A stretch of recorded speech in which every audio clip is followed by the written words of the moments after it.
懷疑醫療失誤引致男嬰腦癱事件，醫務委員會竟然拖咗16年，引發社會廣泛關注後先至重啟研訊並作出裁決。事件反映醫委會好需要改革，政府已經向立法會提出修例建議，令到醫委會更好咁去執行職務。等我同大家講下修例嘅重點。第一，平衡醫生同市民嘅聲音。現時醫委會32個成員中醫生就佔咗24人。只有8個係業外人士，整個醫委會有一半成員係由醫生或者醫生團體選出。過去一直被人批評係醫醫相違，難以監察。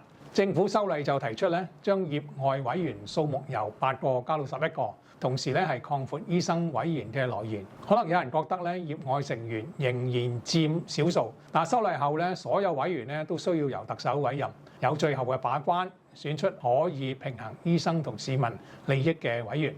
第二，優化申訴機制，設立時間指標。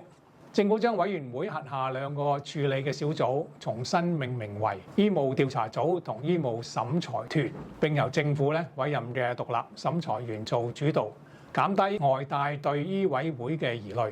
而獨立審裁員嘅提名人數係增加1倍到280人，唔會因為唔夠人手調查而拖延。又要求醫委會就申訴處理唔同階段訂立同埋公佈時間指標，估計日後個案由申訴至到研訊時間會由目前嘅平均4個月縮減至29個月。我認為政府都應該要研究點樣可以再加快。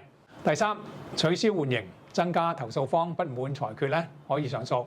以往醫委會研訊，即使有醫生被裁定失德而要停牌，但往往會有緩刑。有人感覺即係冇罰到。政府建議就醫生專業失當嘅嚴重程度設立4個罰則，包括最嚴重可以永久除牌啦，有時限除牌，有時限停牌，以及有條件執業。同時會取消緩刑。現行機制只有被投訴嘅醫生可以就裁決向法庭上訴。修例就建議日後投訴方同樣可以提出覆核同埋上訴。醫生如果專業能力或者操守唔達標令到病人因而出現問題，絕對應該嚴正處理。加快調查時間同埋罰則係好應該嘅。改革有效，撥亂反正。請大家留言讚好、轉發同埋分享，多謝大家。